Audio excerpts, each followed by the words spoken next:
샬롬 샬롬 샬롬 샬롬 샬롬 샬롬 내니 두려워 말아라 나의 아들 나의 딸아 안심하라 샬롬 샬롬 샬롬 샬롬 샬롬 샬롬 나의 평안을 주노라 세상과는 다른 평안 두려워 마라 샬롬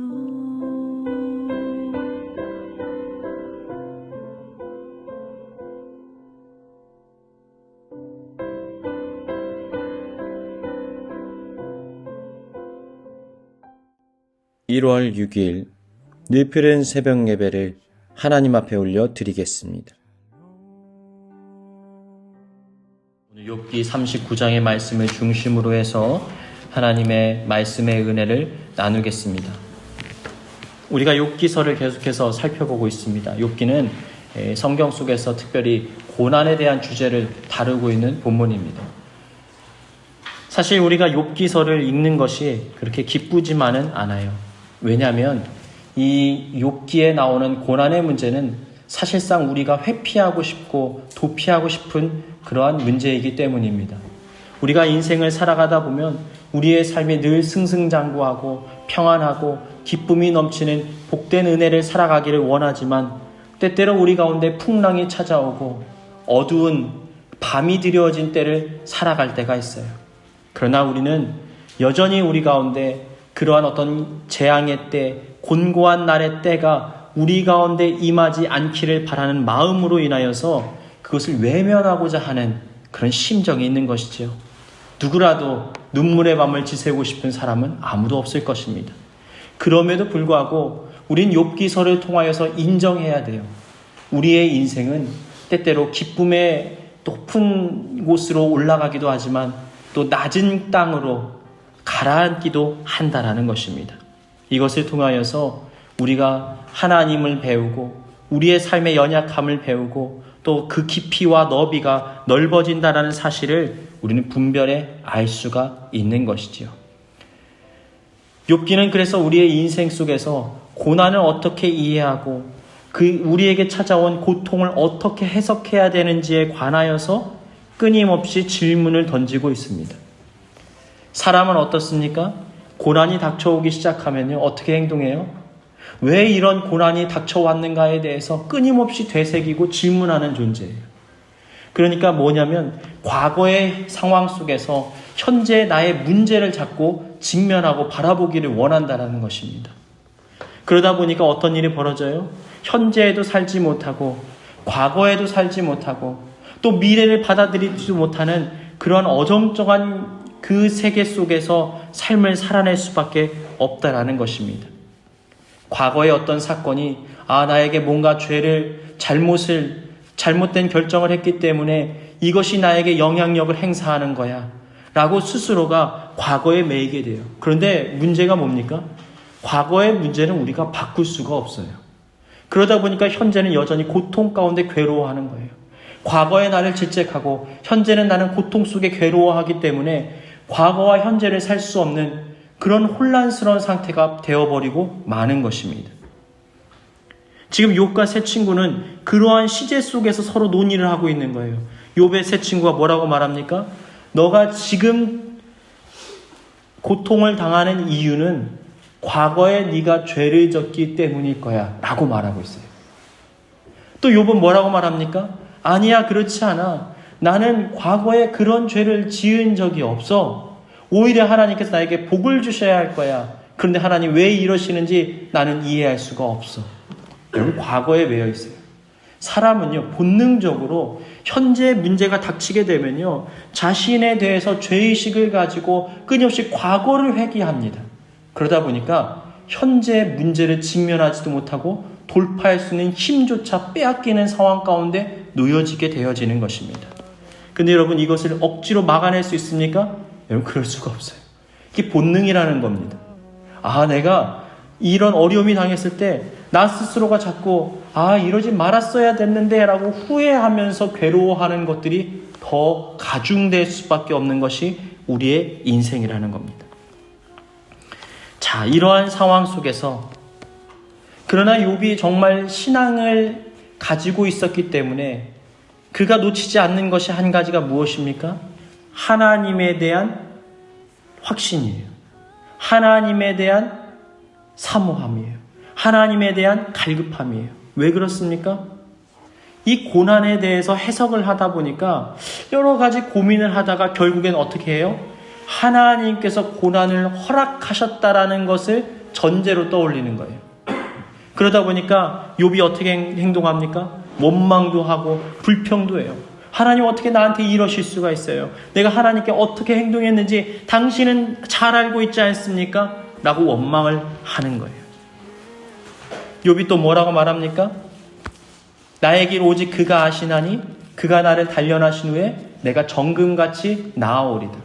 여러분, 이 말씀 구절 너무나 잘 알고 있는 말씀 아닙니까? 가끔 집에 가면은 이것이 성구로 되어 있기도 하고 어떤 분들에게 따져보니까 내가 이 말씀을 가장 좋아하는 구절이라고, 고난 중에도 하나님은 우리를 끝까지 좋은 길로 인도하실 거라고 이렇게 좋은 의미로 해석하기도 해요. 근데 사실은 이 욥기의 내용 속에서 문맥상 쭉 읽다 보면 이 내용은요, 어떤 내용이냐면 하나님, 나를 풀무에 넣고 연단해 보십시오. 그럼 이 안에서 내 안에 죄의 티끌이라도 나오는지 한번 확인해 보십시오. 나는 죄를 지은 게 없는데 하나님 나에게 왜 이러십니까? 라는 원망 섞인 말이에요. 여러분, 이게 욥의 모습입니다. 여러분, 우리도 이럴 때가 있어요. 신앙생활 하는 사람들이 고난을 닥쳐오면 어떤 일이 벌어집니까? 어떤 질문이 나와요? 하나님 나한테 왜 이러세요? 하나님 나한테 어떻게 이러실 수가 있나요? 라고 우리 스스로가 그 고백을 할 수밖에 없다라는 거예요. 근데 여러분, 이것이 우리 가운데 나 이렇게 믿음이 없고 불경스러워서 어떡하지? 그럴 필요가 없어요. 성경에 이 내용이 기록되어 있을 때 우리는 다 그런 실수를 저지를 수밖에 없다라고 하나님 말씀하시는 거예요. 그런데 여러분, 우리가 잊지 말아야 되는 것이 있어요. 하나님은요, 이러한 원망과 불평을 받아주십니다. 아니, 하나님께 원망과 불평하는데, 하나님 탓을 하는데 하나님에 대해서 어떻게 이러실 수가 있냐고. 심지어는 욥이 뭐라고 말합니까?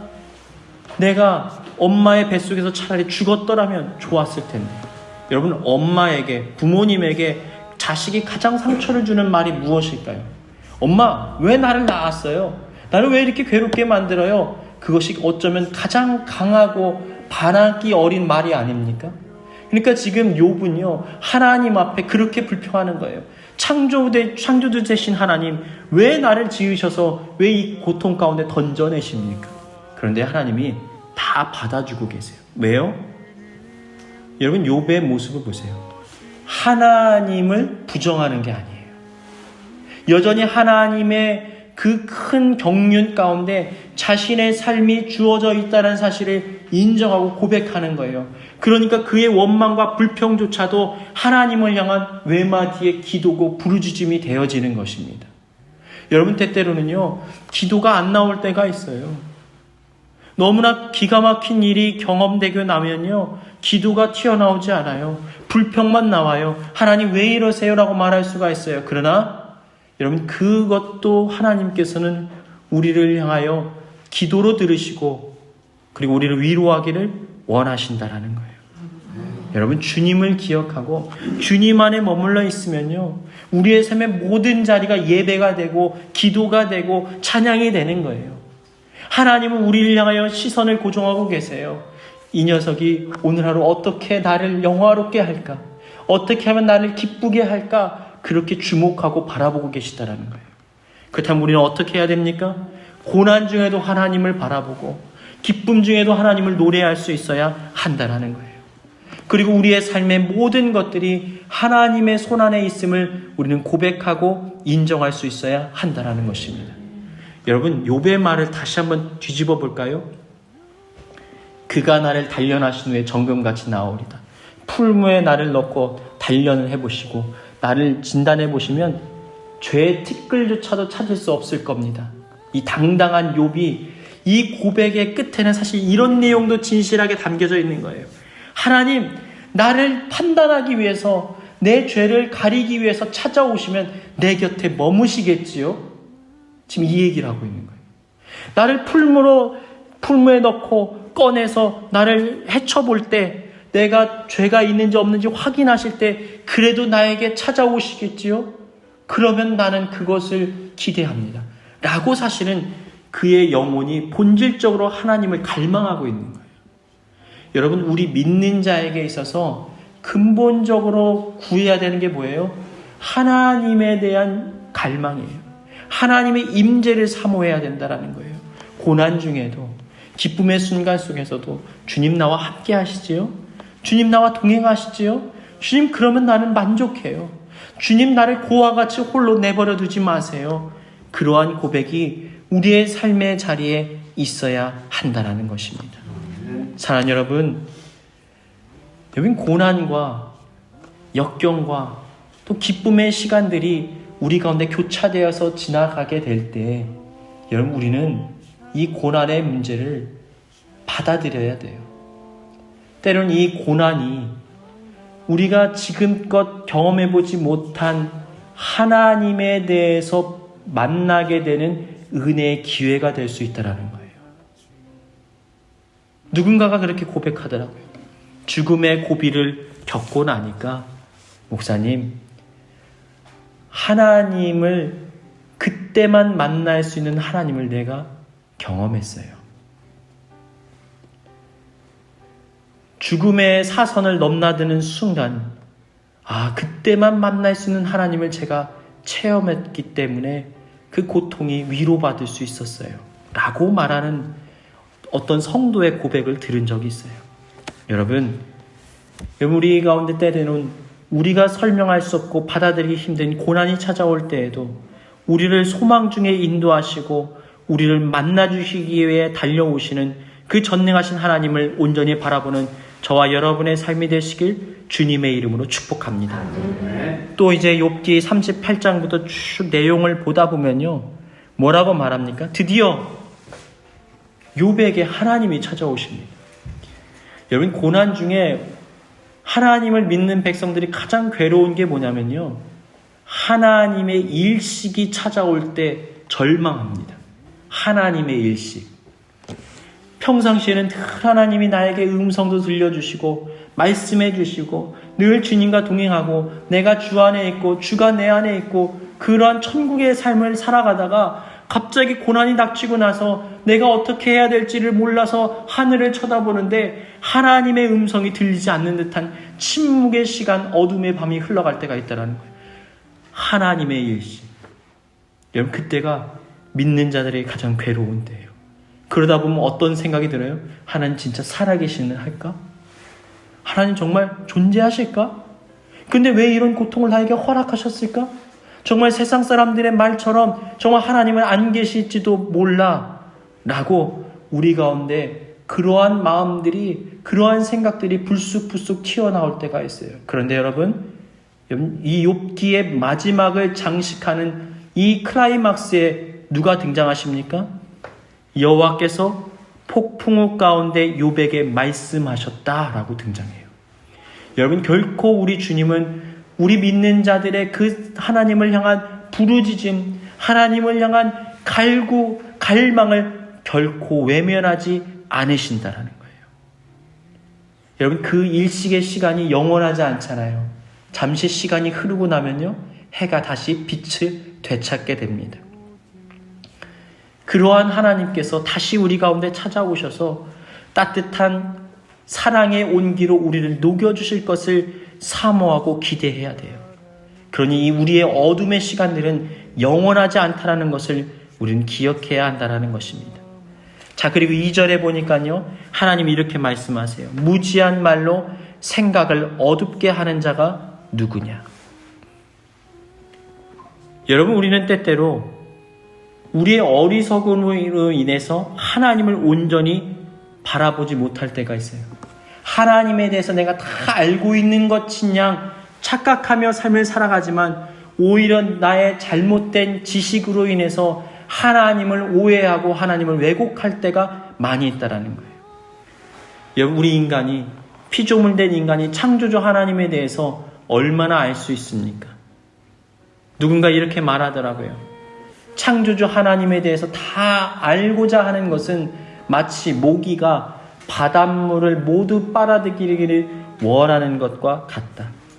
여러분, 우리의 생각으로는, 우리 이성으로는 하나님에 대해서 다 알 수가 없다라는 거예요. 그러나 우리는 분명히 알아요. 우리는 분명히 느껴요. 하나님은 선하신 분이라는 거예요. 여러분을 향한 선하신 계획을 가지고 계시고, 여러분의 부르짖음을 침묵하지 않으시고, 우리를 언젠가 가장 아름다운 길로 이끄실 그 전능하신 하나님을 온전히 바라보는 저와 여러분의 삶이 되시길 주님의 이름으로 축복합니다. 여러분, 때때로 우리는 문제 앞에서 무엇을 질문해야 될지, 또 무엇이 중요한지, 무엇을 소중히 여겨야 될지도 전혀 알지 못한 채 인생을 다림질쳐 나아가요. 가속이 붙어서 계속 달리기만 하는 거예요. 무엇을 위해 달려가는지 그 목표도 잃어버린 채 부단히 열심히 최선을 다해 달려갑니다. 근데 그 길의 끝에 아무것도 없다면 여러분 얼마나 공허할까요? 때때로는 그래서 하나님께서는 우리를 멈추게 하실 때가 있어요. 그래서 다시 한번 우리의 삶을 돌아보고 앞으로 내가 무엇을 향해 달려나가야 되는지를 분별하게 하실 때가 있다라는 것입니다. 그러나 이 모든 것들은 선하신 하나님의 섭리 안에서, 은혜 안에서 이루어지는 거예요.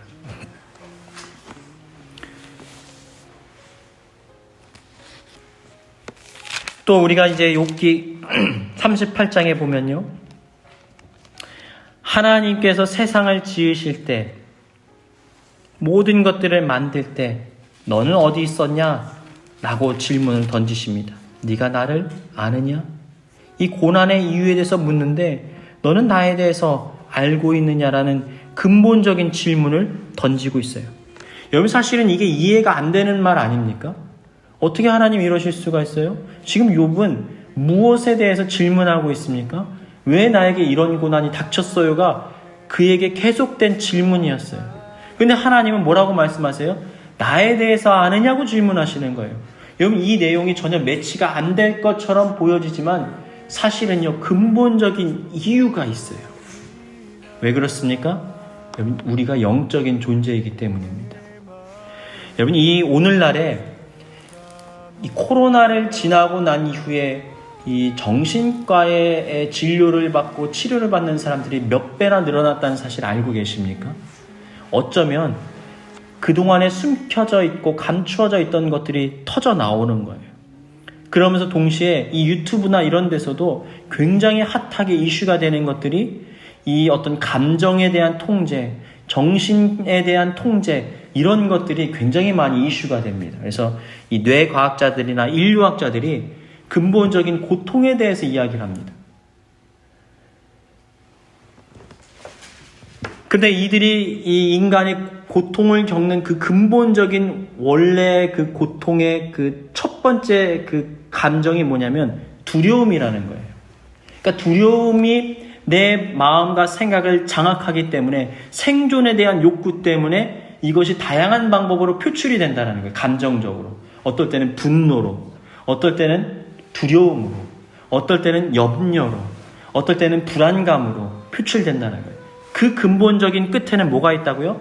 두려움, 생존의 본능에 달려있다라고 말하는 거예요. 여러분, 그런데 여러분 잊지 말아야 될 것이 있어요.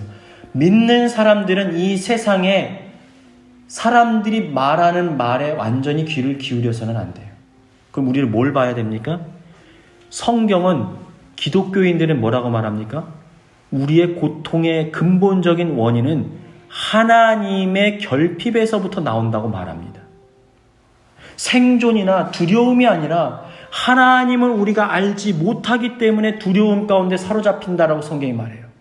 여러분, 여기서 말하는 이 사람들의 말은요, 영의 세계를 알지 못하는 사람들의 얘기입니다. 뭡니까? 죄송합니다. 동물처럼 사람을 진단했을 때, 근본적으로 이 사람들의 본능을 이끄는 것은 뭐냐? 생존에 대한 욕구다. 생존을 하기 위해서는 무엇이 필요하냐? 두려움 속에서 문제를 직면하고 문제를 해결하는 능력이다라고 바라보는 거예요.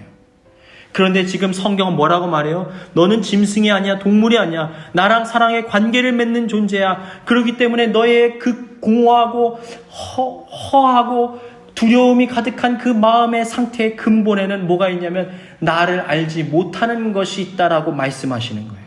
하나님의 결핍. 그렇다면 지금 욥기에서 욥의 질문과 하나님의 질문이 지금 맞닿는 그 장면이 연결점이 있는 거예요.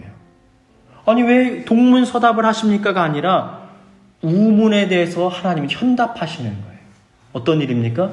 하나님, 왜 두려움에 대해서, 왜 두려움의 문제 가운데, 왜 이 두려움이 나에게 찾아옵니까? 왜 허락하셨습니까? 질문하는데 하나님 말씀하시는 거예요. 네가 나를 아느냐?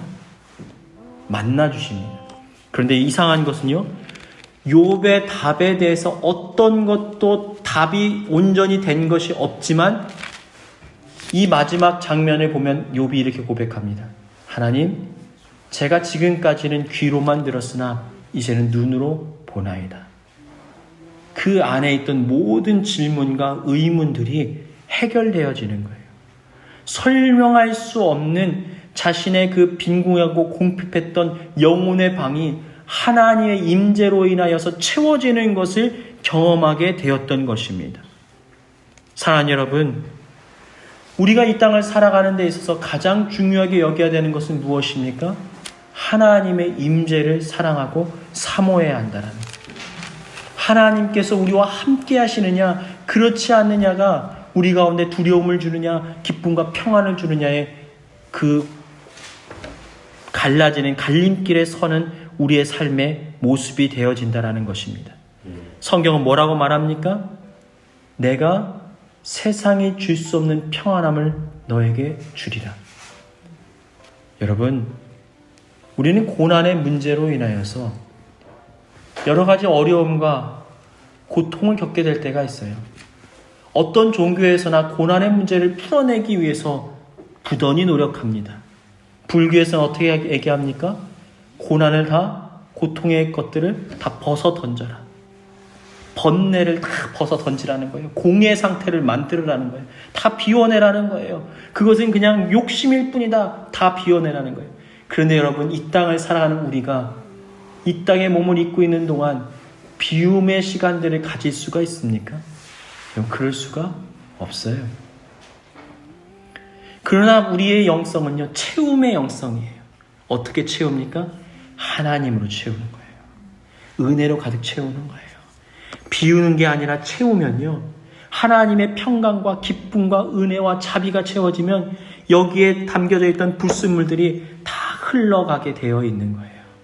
그래서 우리는 주님과 나와의 관계 속에서 참된 평안과 천국의 그 기쁨을 미리 맛보고 누릴 수 있게 되어지는 것입니다. 여러분, 우리가 이러한 비밀들을 깨달아야 돼요. 그런 내용들이 쭉 설명되는 겁니다. 오늘 읽은 39장에 보면요, 이 10가지 짐승에 대해서 나와요. 그런데 사람이 길들이지 못하는 짐승들에 대해서 나옵니다. 그런데 이들이 어떻게 누군가의 돌봄도 받지 않고 지내느냐? 너는 아느냐? 그런데 내가 다 돌보고 있다. 또 40장과 41장 말씀을 쭉 보면요, 무슨 내용이 등장하냐면 아주 재밌습니다. 짧게 볼 거예요. 15절 같은 데 보면 소같이 풀을 먹는 뱀옷을 볼지어다. 또 41장에 보면 내가 낚시로 리워야단을 끌어낼 수 있겠느냐? 전혀 우리가 읽어보지 못한 희귀한 내용이 등장합니다. 근데 이게 개역 한글판에는요, 뭐라고 되어 있냐면 40장의 뱀옷을 하마라고 번역을 했어요. 그리고 41장에 있는 리오와 야다를 악어라고 번역했습니다. 근데 사실은 그게 아닙니다. 원어로 살펴보면 결국은 뭐냐면 공룡을 얘기해요. 공룡. 잘 이 내용을 설명한 내용을 보십시오. 꼬리 치는 것이 백향목을 흔드는 것 같다. 이런 내용이 등장해요. 백향목이 뭡니까? 이 큰 궁궐을 만드는 커다란 나무를 말하는데 그 꼬리로 치는데 백향목이 흔들거린다라는 거예요. 지금 뭐에 대해 설명하는 거예요? 이 초식 공룡에 대한 설명을 하고 있는 겁니다. 또 41장에 보면 리오와 야단에 대해서 끌어낼 수 있느냐라고 말하는데 육식 공룡을 지금 표현하는 것처럼 보여집니다. 그러니까 이 모든 그 왕 중에 왕이라고 할 수 있는 피조물의 세계 속에서 정점에 서 있는 그러한 짐승들조차도 내가 지었고 내가 만들었다. 나는 전능자 하나님이다. 그러나 내가 너와 지금 만나고 너와 사랑의 관계를 맺기 원한다라고 말씀하시는 거예요.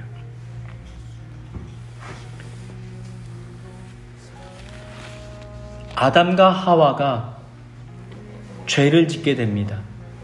선악을 알게 하는 나무의 실과를 따먹게 되어지지요. 근데 거기에는 아주 중요한 죄의 근본에 대해서 설명하고 있어요. 계속 설명하고 있는데 첫 번째는 뭡니까? 선악을 알게 하는 나무의 실과를 따먹음으로 인해서 내가 하나님처럼 돼서 모든 것을 판단하는 존재가 된다는 거예요. 모든 것을 정죄합니다. 비난합니다. 내 마음에 옳으면 옳고 내 마음에 틀리다고 생각하면 틀리다고 말합니다. 심지어는 하나님조차도 평가합니다. 여러분 욥이 그렇게 행동하지 않습니까? 여러분 우리 안에 이러한 내 스스로가 하나님에 대는 자리가 있지는 않은지 스스로 점검해 봐야 돼요. 이제는 우리의 보좌를 내려놓고 주님께서 선과 악의 진정한 판단자 되십니다. 저는 판단을 유보합니다. 주님이 옳다고 하시면 저는 순종하고 따르겠습니다. 말씀대로 행하겠습니다. 그러한 삶을 살아가는 저와 여러분의 삶이 되시길 주님의 이름으로 축복합니다. 또 한 가지는요. 무엇입니까? 내가 통제하려고 하는 거예요. 어떤 상황에 대해서 내가 통제하려고 하는 거예요. 내가 그것에 대해서 통제권을 갖고 있으려고 하는 것. 여러분 이게 또 죄입니다. 우리는 어떠한 문제의 상황 속에서 시각각 변하는 환경에 대해서 대처하는 능력을 길러야 돼요. 그런데 여러분 그것을 벗어나서 내가 통제하려고 하고 내가 움직이려고 하고 내가 그것에 대한 권한을 부여받으려고 하는 순간부터 우리는 하나님의 권한을 벗어나고 침해하는 꼴이 되는 거예요. 여러분 미래는 누구의 것입니까? 하나님의 것이에요. 우리의 앞날은 주님의 것입니다. 그런데 내가 그 앞날을 끌어안고 미래에 대해서 고민하고 염려하는 그 순간부터 우리의 인생의 짐이 점점점 무거워지는 거예요. 그래서 성경은 뭐라고 말합니까? 내일 일은 내일이 염려할 것이요 한날의 괴로움은 그날의 족하니라. 그러니까 성경은요 뭐라고 말해요? 오늘을 살라는 거예요. 나와 오늘을 살자. 내일은 내가 너에게 은혜를 베풀어 줄 거야. 근데 우리가 이것을 잃어버린 순간부터 우리는 통제에서 벗어나 두려움과 염려 가운데 사로잡히게 되어지는 것입니다. 여러분 이 욥기의 말씀을 한번 가만히 한번 묵상해 보세요. 우리가 스쳐 지나갔듯 그냥 살펴보았던 이 욥의 내용들이 사실은 어쩌면 우리의 인생에 대해서 근본적으로 얘기하는 거예요. 여러분 지금 오늘날의 세상 속에 이 사람들이 고통의 문제에 대해서 계속해서 질문을 던집니다. 이 한국에서 지금 베스트셀러 1위가 쇼펜하우어에 대한 철학자 쇼펜하우어에 대해서 책을 읽기 시작했어요. 사람들이요. 1위가 됐어요. 이 쇼펜하우어가 얼마나 괴짜 철학자입니까? 염세주의 철학자예요. 그래서 모든 인생은 다 고통이고 괴로운 뿐이다. 그렇게 했던 사람입니다. 심지어는 이 이발을 하는데 이발사가 칼로 자신의 목을 벨지도 모른다는 두려움 때문에 이발소에 가지도 못했던 인물이에요. 근데 그 사람이 계속해서 고통에 대해서 인생에 대해서 이야기를 나누는 것들. 그런데 오늘날 사람들이 그 고통에 대해서 질문을 던지기 시작했다는 건 참으로 아이러니한 일이 아닙니까? 유튜브라든지 세상의 쾌락으로 가득 차 있는 세상 속에서 무언가 그들의 영혼이 울리는 메아리와 같이 공허함을 느끼고 있는 것은 아닐까요?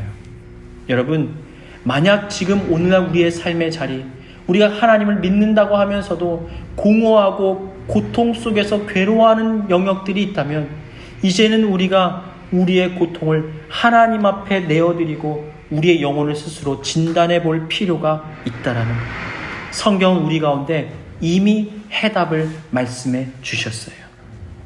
여러분, 이 땅을 살아가는 동안 파랑새를 쫓아서 허상을 쫓아 삶을 살아가는 것이 아니라 이제는 오늘 내게 주어진 은혜의 날들을 살아가고 주님과 사랑의 관계를 맺으며 이 땅 살아가는 복된 인생 되시길 주님의 이름으로 축원합니다.